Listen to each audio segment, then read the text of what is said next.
As the world waits to find out exactly how many more US troops will be deployed in Afghanistan, a handful of people already know.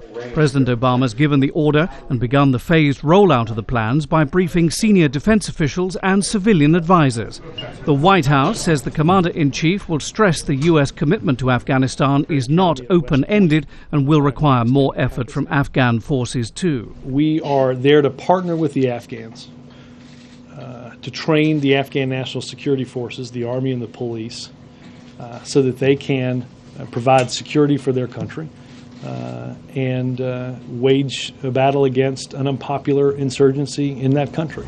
Hours ahead of the Obama announcement, British Prime Minister Gordon Brown announced plans to up the UK's troop numbers in Afghanistan. I can confirm that we will move to a new force level of 9,500.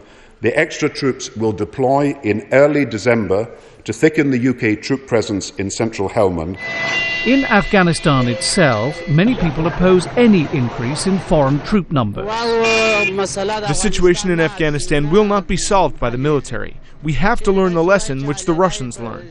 They could not win and they were defeated.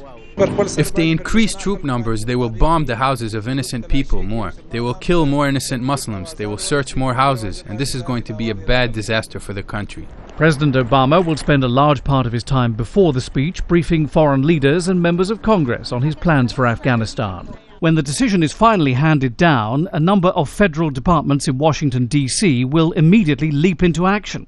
First, the Pentagon, which will be responsible for the actual deployment of the new troops, however many extra there turn out to be.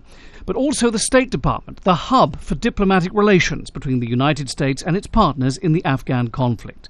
Then there's the Congress, which will have to green light the funding for the new deployments.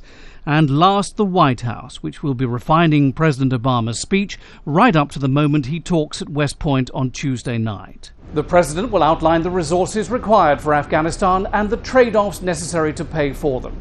But when the announcement finally comes, in many ways it will just be the beginning of the process. The Congress will have to sign off on it financially, a Congress which has increasingly voiced skepticism about the US role in Afghanistan.